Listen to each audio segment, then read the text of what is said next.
Continuing to read the Koran, this is also from chapter 2, the cow. I think that a couple of remarkable things in here that I'm just responding to, obviously. You can respond to it as you wish. Here in verse 164, we return again to this notion that there are signs of God in nature, which is a widespread idea, especially in the ancient world. That nature itself reveals the intentions of God. And here's the verse: in the creation of the heavens and the earth, in the alternation of night and day, in the ships that sail the oceans for the benefit of mankind, in the water that God sends down from the sky and revives the earth with it after it had died, and scatters it in all kinds of creatures, in the changing of the winds and the clouds disposed between sky and earth, are signs for people who understand. I take that to mean that the people who understand are the people who are able to look at nature and see behind nature the intentions of God, that all of nature is really set up by God, and that, moreover, that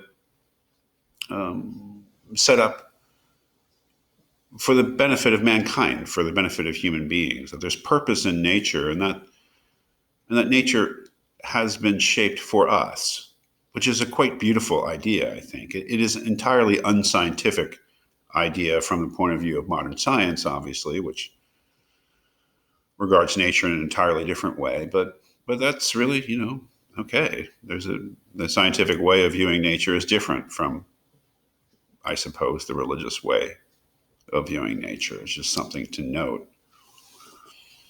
But from the point of view of the Quran, it's another reason for, I suppose, God's exasperation with people who don't believe. That is, they have the signs there. Why do they not believe? Another remarkable part of this passage from chapter 2 comes at the end, verse 177, where it says, righteousness does not consist of turning your faces towards the east and the west. There was a dispute or a change in early Islam about what direction Muslims should face when they pray. Should they face basically towards Mecca or towards Jerusalem? I think that it turned out to be Mecca, so you face east rather than west. It's all geographical, right? I may be getting that wrong, but the point I think that is an especially important one, that righteousness doesn't consist in properly conducting ritual. Righteousness doesn't consist, or to use a word from earlier in the course, piety doesn't consist in properly conducting ritual. It's about something deeper than that.